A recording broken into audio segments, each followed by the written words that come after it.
Welcome to the Slop Farm. Enjoy the video. You begin by creating the backbone, a date column and one column per habit.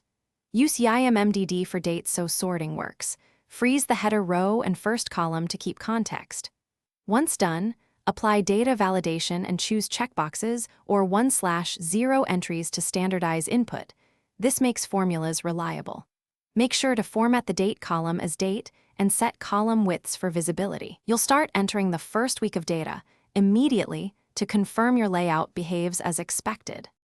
Now automate measurement. Add columns for weekly totals, current streak, and completion percentage using COUNTIF and SUM formulas.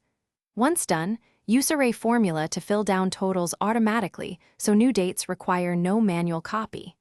Apply conditional formatting rules to habit columns to color completed days. This gives instant visual feedback and highlights missed days. Make sure to use relative and absolute references correctly so copying formulas across habits keeps logic intact.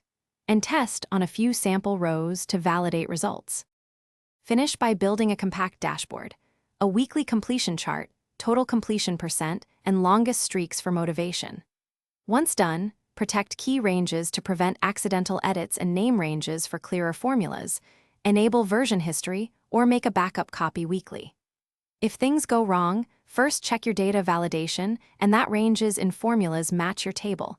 Mismatched rows or blank cells break counts. You can repair quickly by correcting range references or switching checkboxes to 1/0 to restore calculation integrity. Thanks for watching. Consider subscribing if we helped you today.